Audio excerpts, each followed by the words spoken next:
귀한 찬양 우리 주님께서 기뻐 받으신 줄로 믿습니다. 아멘. 유럽 교회의 그 쇠퇴에 대한 이야기를 많이 들어보셨을 겁니다. 지난 50년 동안 유럽 교회가 문을 빠르게 닫고 또 교인 수가 줄어들고 젊은이들이 떠나고 더 이상 교회의 그 건물을 유지할 능력이 없어서 교회가 이제 술집으로 팔리거나 또 도서관으로 이렇게 변하거나 카페나 레스토랑으로 바뀌고 있습니다. 또 그렇게 많이 진행이 되었고요. 왜 이런 일이 일어나고 있을까요? 2010년 로잔 대회에서 선언했습니다. 유럽은 다시 재복음화, 복음이 필요한 대륙이 되었다라고 선언을 했습니다. 여러 가지 이유가 있는데 그 중에 하나가 직업화된 목사로 인해서 점점 교회가 생명력을 잃었다고 보고되고 있습니다. 오늘의 핵심 포인트도 지난 수요일과 거의 똑같습니다. 교회의 강하고 튼튼한 심장은 사랑의 수고에 있습니다. 누구의 사랑의 수고인가요? 물론 교인들의 사랑의 수고도 참 중요하지만 목사가 교회를 위해서 중노동과 또 삶의 모범과 그리고 자기 목숨까지 내어주는 희생적 사랑, 사랑의 그 수고가 있어야 교회는 다시 회복될 수 있다는 겁니다. 오늘 본문에서 바울이 데살로니가 교회를 위해서 어떤 노력을 하고 얼마나 애를 쓰고 또 어떤 기도를 하고 있는지 우리에게 생생하게 그 목회의 현장을 보여주고 있습니다. 저는 데살로니가 전서를 사실 잘 읽지 않습니다. 특히 2장과 3장은 잘 읽지 않습니다. 왜냐하면 나는 이런 목사가 되지 못했다는 그런 자책감이 너무 큰 것이죠. 또 그리고 읽을 때마다 어떤 죄의식이 마음에 차오르고 나는 가짜가 아닌가라는 그런 두려운 마음이 들기 때문에 사실 데살로니가전서 2장 3장은 잘 읽지 않습니다. 하나님께서 성경 66권 가운데 하필이면 이 본문을 맡겨주신 게 어떤 하나님의 뜻이 있는가 여러 가지 고민을 하면서 말씀을 또 준비를 했습니다. 바울과 데살로니가는 어떤 관계였을까? 먼저 한번 좀 살펴보도록 하겠습니다. 불과 새 안식일에 말씀을 전했던 그 데살로니가 교회, 너무나 짧은 만남 그리고 두려운 이별이 그들 가운데 있었는데 바울에게 데살로니가 교회는 어떤 교회였는지 2장 17절에서 20절까지 데살로니가 교회에 대한 그의 어떤 솔직한 심정, 고백, 또 두려움 없는 고백, 그의 감정을 아낌없이 다 쏟아놓고 있습니다. 데살로니가전서 2장 17절에 바울은 먼저 자기를 변명하고 있습니다. 형제들아, 우리가 잠시 너희를 떠난 것은 얼굴이요 마음은 아니니 너희 얼굴 보기를 열정으로 더욱 힘썼노라. 여러분 옛날에 그 국민윤리 시간에 혹시 소크라테스의 그 사진을 보신 적이 있습니까? 지금 화면에 나오는데 참 험상궂게 생겼죠. 그런데 바울의 초상화가 공개가 됐는데 사실 바울은 소크라테스보다 더 험상궂게 험악하게 생겼습니다.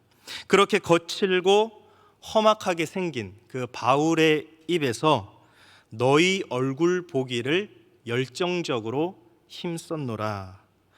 그는 데살로니가 교회에 대한 사랑의 고백을 아낌없이 거듭해서 마음을 다해서 그들에게 쏟아놓고 있습니다. 여기서 잠시 너희를 떠났다라는 것은 아이가 부모를 잃어버린 상태를 의미합니다. 바울은 어느 날 갑자기 데살로니가 교회를 잃어버렸습니다.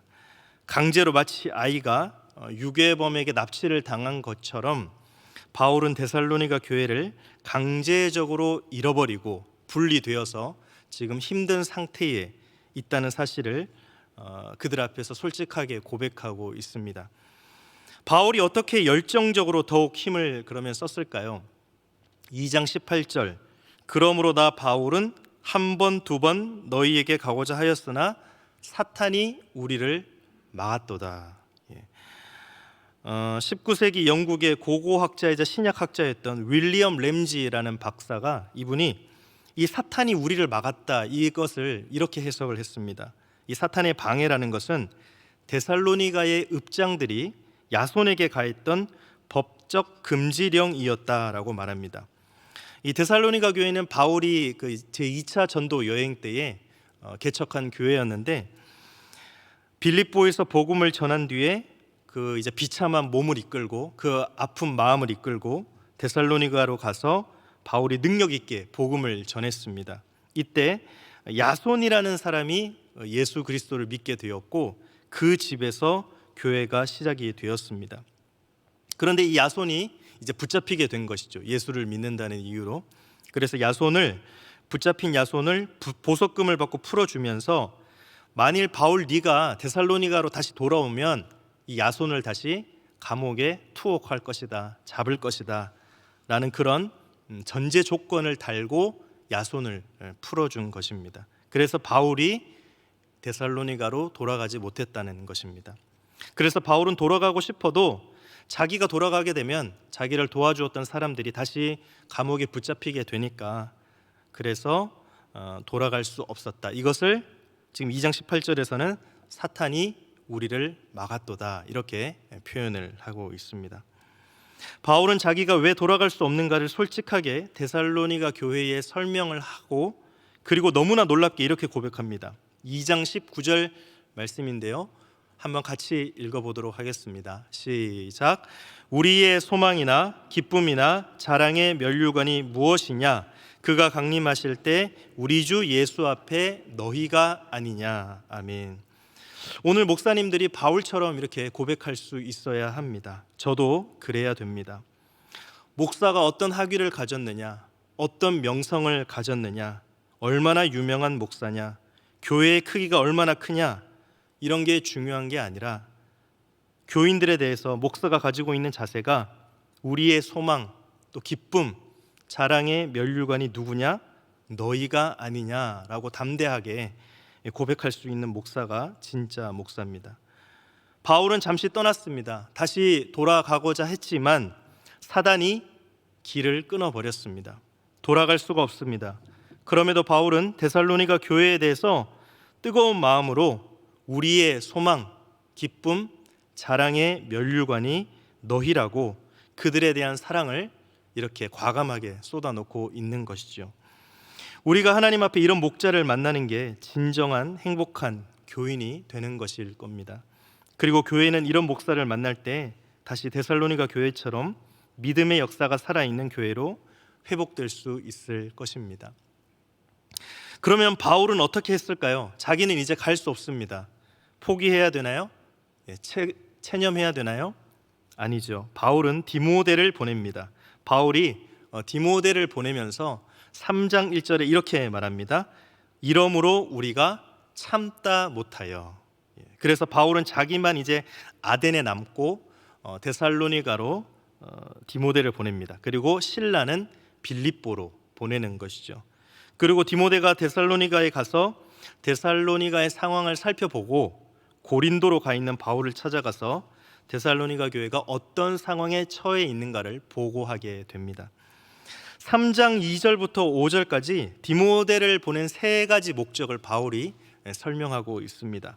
제일 먼저 디모데는 어떤 사람인가를 소개해주고 있습니다. 3장 2절을 볼까요? 우리 형제 곧 그리스도의 복음을 전하는 하나님의 일꾼인 디모데를 보내노니. 디모데는 바울처럼 순수한 사람이었어요. 바울처럼 신뢰할 수 있는 사람입니다. 바울처럼 하나님의 복음과 말씀에 헌신된 열정이 있는 사역자였습니다. 디모데를 보낸 첫 번째 목적이 3장 2절 나옵니다. 너희를 굳건하게 하고. 바울은 데살로니가 교회가 더 이상 흔들리지 아니하도록 너희를 굳건하게 하고 싶다. 여기서 굳건하게라는 말은 새 신자를 성숙한 신자로 만드는 전문 용어입니다. 디모데가 간 목적은 그냥 상황만 살피러 간 것이 아니라 그들을 가르치려고 간 것이죠. 그래서 이제 막 회심한 그 데살로니가 교회가 성숙한 신자가 되게 하는 게 바로 이 첫 번째 목적입니다. 너희를 굳건하게 하고. 두 번째 목적은 무엇입니까? 3장 2절부터 3절에 너희 믿음에 대하여 위로함으로. 2절 끝에 있죠. 너희 믿음에 대하여 위로함으로. 그들은 갑자기 부모님을 잃은 아이들처럼, 부모를 잃어버린 아이들처럼 버림받은 기분이 들었을 겁니다. 유대주의 교사들은 끊임없이 와서 바울에 대해서 좋지 않은 그런 악소문을, 루머를 퍼뜨리고 다녔습니다. 그들의 마음도 흔들렸을 겁니다. 그러므로 너희 믿음을 위로해 주고 싶다. 위로가 있을 때 여러 환난 중에 흔들리지 않는다. 여기서 흔들린다는 헬라어 사이노라는 단어는 방황하지 않는다, 그런 의미가 있습니다. 데살로니가 교회가 방황하지 않도록 그들의 믿음을 위로하기 위해서 바울은 디모데를 보냈습니다.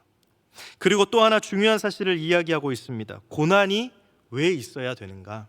모든 그리스도인들이 주님을 따라가려면 고난은 필수 과목입니다. 하나님이 이스라엘 백성을 출애굽하시고 광야 40년 동안 방황하게 하시고 요단을 건너 가나안 땅에 들어가게 하셨죠. 그러므로 출애굽, 광야, 가나안은 하나님 구원의 공식입니다. 이제 구원받은 그리스도인들이 반드시 광야를 지나가야 합니다. 그래서 그것에 대해서 3장 3절에 보니까 우리가 이것을 위하여 세움받은 줄을 너희가 친히 알리라. 고난을 위해서 세움받았다라는 사실을, 그들의 고난에 대한 의무를 지금 3장 3절에서 상기시키고 있는 거예요. 아무도 피할 수가 없습니다. 구원받은 사람이라면 누구나 다 그리스도를 따라서 이 광야를 지나가야 합니다. 그래서 3장 4절에서 우리가 너희와 함께 있을 때에 장차 받을 환난을 너희에게 미리 말하였는데 과연 그렇게 된 것을 너희가 아느니라.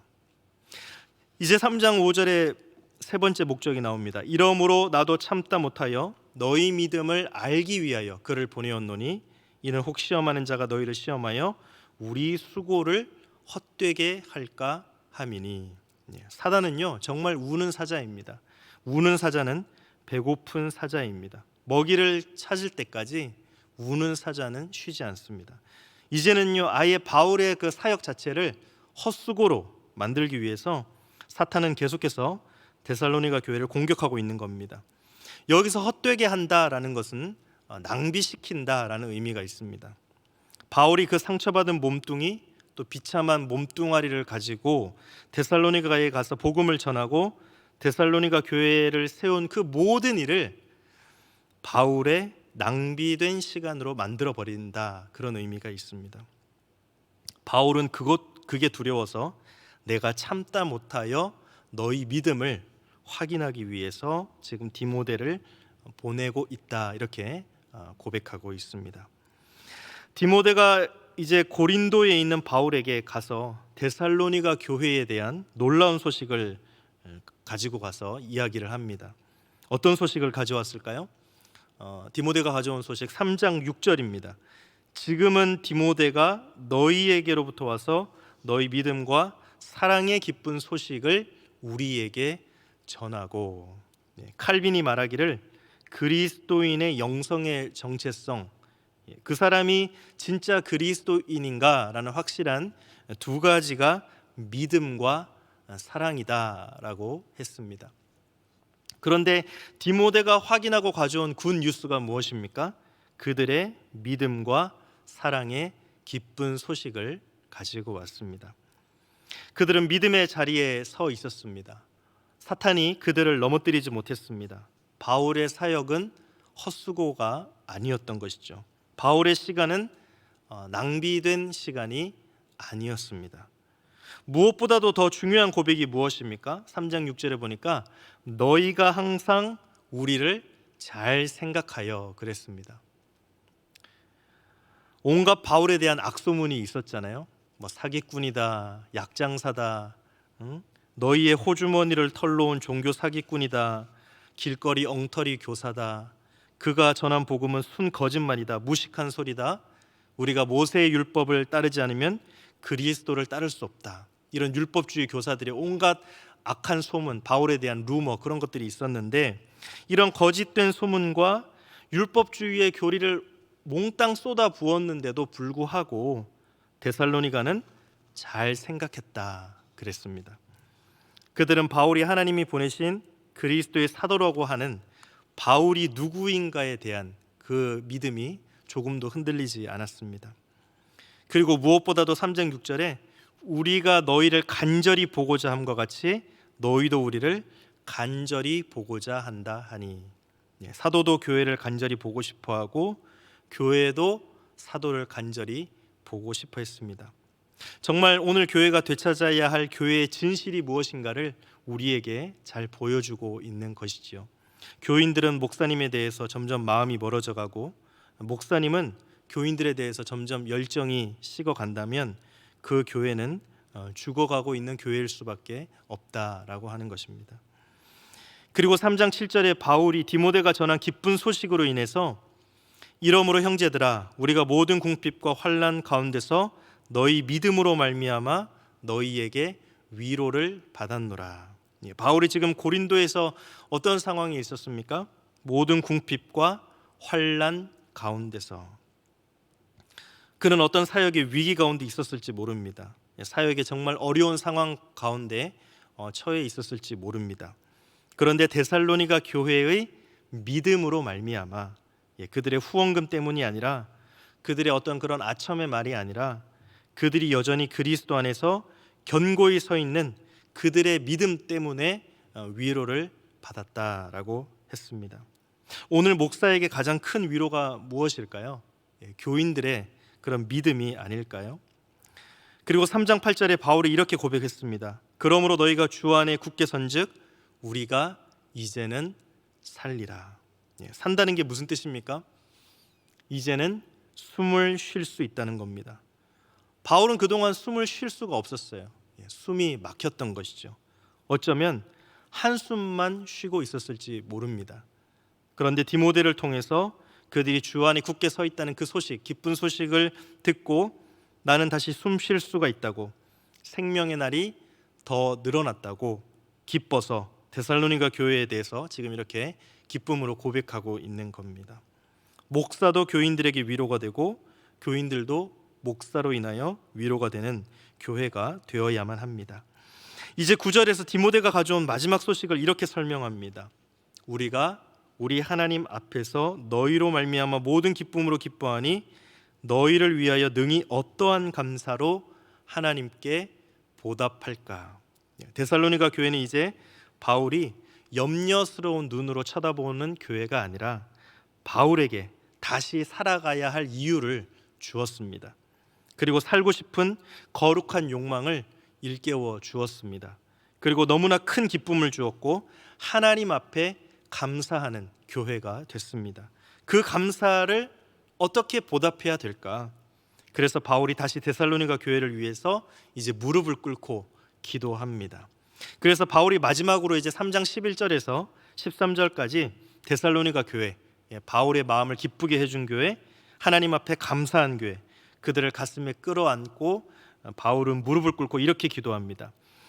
사도행전 20장에 가서야 이제 비로소 바울이 데살로니가를 방문할 수 있었습니다. 그 전까지는 법적으로 완전히 차단되어 있었기 때문에 바울은 데살로니가 교회를 얼굴과 얼굴을 마주할 수가 없었던 것이죠. 그래서 그 안타까운 마음을 가지고 바울이 지금 기도하고 있는 겁니다. 세 가지를 기도하고 있습니다.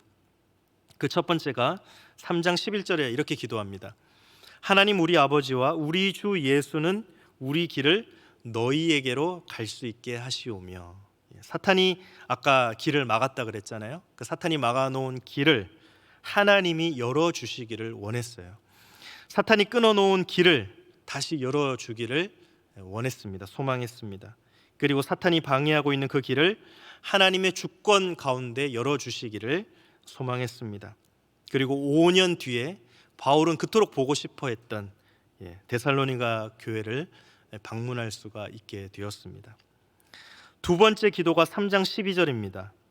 또 주께서 우리가 너희를 사랑함과 같이 너희도 피차간과 모든 사람에 대한 사랑이 더욱 많아 넘치게 하사.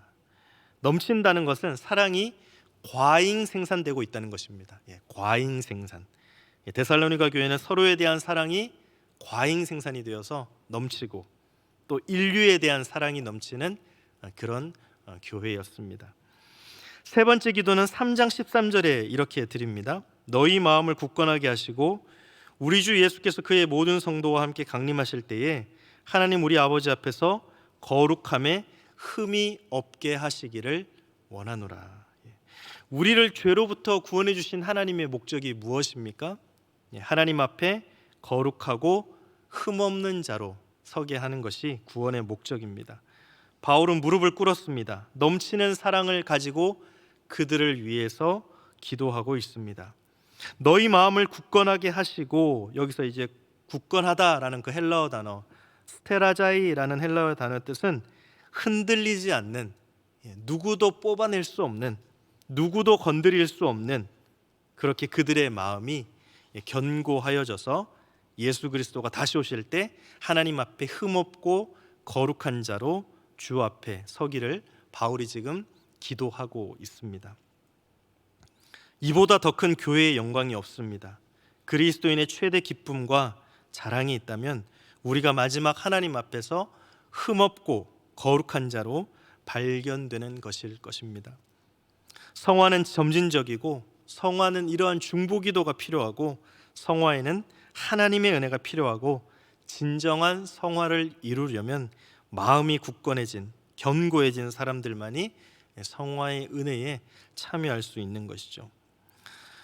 앤드류 머레이가 보다 깊은 삶이라는 책에서 모든 그리스도인의 첫 번째 의무는 하나님과 교제하는 것이다 라고 그랬습니다.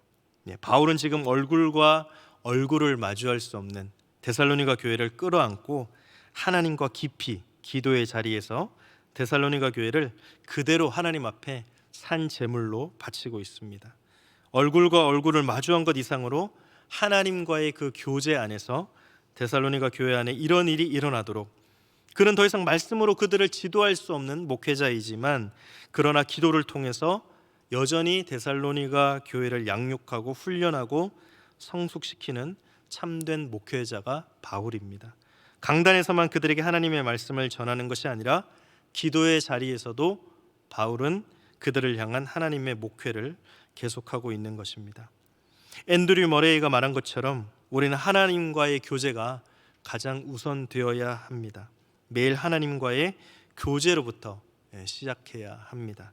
그 이유는 하나님이 우리에게 주신 새 생명은 하나님의 은혜로 말미암아 성장하고 하나님과의 접촉을 통해서만 생명이 활발해지고 하나님 주시는 능력을 통해서만 생명이 자라날 수 있기 때문에, 그래서 하나님과의 그 교제가 우리에게 너무나 중요합니다. 하늘로부터 오는 은혜를 받지 않으면 누구도 예수 그리스도를 따라갈 수가 없다 그랬습니다.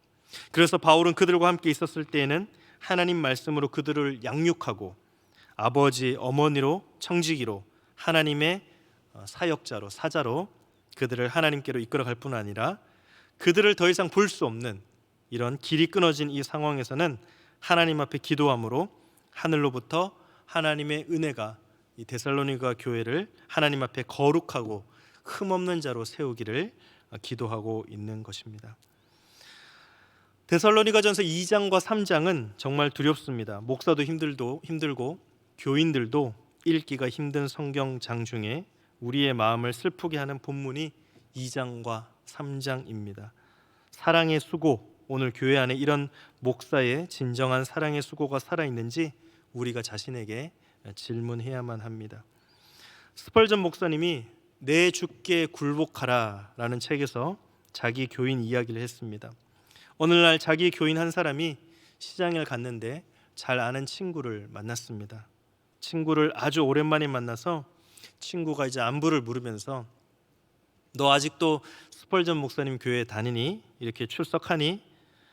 그럼 그 교회에 출석하고 목사님 설교를 들은 지가 25년이나 됐는데 나는 너무나 기쁘다라고 이렇게 대답을 하자, 그러자 그럼 너는 지금쯤 주님의 제자가 되어 있겠구나 이렇게 이야기를 했습니다. 그런데 그 친구가 아무런 대답을 하지 못했습니다. 지금 우리는요, 스마트폰 들고 일주일 내내 한국의 유명하다는 설교자들의 설교는 다 들을 수가 있습니다. 그래서 우리가 뭐가 달라졌을까요? 설교를 듣는 사람들의 마음속에 믿음의 역사를 일으키고 있는지 우리가 살펴보아야 하겠습니다. 참된 그리스도의 목회자, 주님이 기름 부어 세우신 하나님의 참 목자, 어떤 사람일까요? 이중적인 헌신이 있어야 합니다. 그 첫째가 에베소서 4장 15절에 오직 사랑 안에서 참된 것을 하여 범사에 그에게까지 자랄지라. 그는 머리니 곧 그리스도라 그랬습니다. 교인이 얼마나 많이 모이는가, 숫자가 중요한 것이 아니라 그 교회 안에 교인들이 날마다 머리 되시는 주님에게까지, 그리스도에게까지 성장하는 그리스도인들이 많아져야 합니다. 그런데 어떻게 그리스도인들로 성장할 수 있을까요? 그들이 하나님 앞에 거룩하고 흠없는 자로 설 수 있을까요? 하나님 앞에서 어떻게 날마다 그리스도를 닮아갈 수 있을까요? 사랑 안에서 참된 것을 할 때 범사에 그에게까지 자라갈 수 있다라고 했습니다. 2장과 3장에서 바울은 자기 가슴을 다 열어놓았습니다. 어쩌면 자기 심장을 꺼내 놓았는지도 모릅니다. 그는 그리스도의 심장으로 그들을 사랑했습니다. 빌립보 교회에서도 바울은 말합니다. 내가 예수 그리스도의 심장으로 어떻게 너희 무리를 사모하는지 하나님이 증인이라고 했습니다. 목사님들이 더 이상 교인들을 끌어모으기 위해서, 숫자를 끌어모으려고 사람들을 즐겁게 만드는 프로그램을 할까 고민할 것이 아니라, 우리가 정말 고민해야 할 것은요, 바울이 그리스도의 심장으로 그 교인들을 사랑했던 것처럼 우리도 그리스도의 심장으로 교인들을 사랑할 때 거기서 변화가 일어날 것입니다. 거기서 교회의 내적 성장이 이루어지고, 교회의 내적 성장이 이루어질 때 교회의 외적 성장도 이루어질 것입니다. 바울은 마치 자기 눈 하나를 빼서 데살로니가 교회를 회심할 수만 있다면 자기 눈 2개가 아니라 자기 온몸을 다 뜯어서라도 하나님 앞에 바치고 데살로니가 교회가 믿음의 서기를 구했던 사도가 바울이었습니다. 그런 목사를 만나야 하고, 교회는 그런 목사를 만날 때 복이 있을 것입니다. 그래서 우리가 오늘 적용해야 될 것은요, 다시 2장하고 거의 비슷한 적용점을 찾습니다. 나는 존경할 만한 목회자가 있는가? 우리와 주, 우리를 건너뛰고 주로 갈 수가 없습니다. 그래서 한국교회가 이렇게 많은 부흥회가 있고 세미나가 있고 제자 훈련이 있는데도 주님을 본받지 못하는 이유는 어디에 있을까?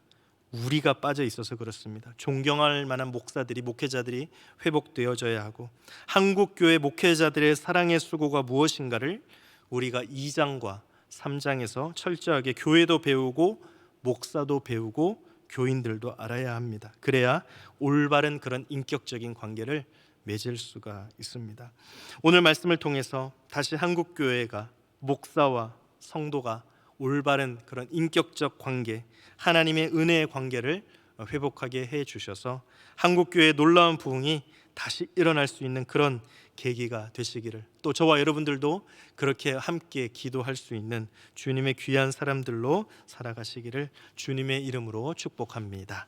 기도하겠습니다. 하나님 감사합니다. 오늘 데살로니가 교회처럼 우리와 주를 본받은 교회, 오늘 한국교회의 목회자에게 요구되는 사랑의 수고, 정말 우리가 비본질이 아닌 본질에 충실하고 하나님의 마음을 기쁘시게 하고 하나님을 흡족하게 하여서 정말 충성된 목회자로 인하여서, 올바른 목회자로 인하여서 목사와 성도들이 인격적 관계를 맺고 교회가 다시 살아나고 내실이 다져지고 내적 부흥 성장이 일어나서 하나님께 영광이 되는 한국교회와 우리 그리스도인들 한영교회가 될 수 있도록 주님 인도하여 주옵소서. 이 모든 말씀 예수님의 이름으로 기도드립니다. 아멘.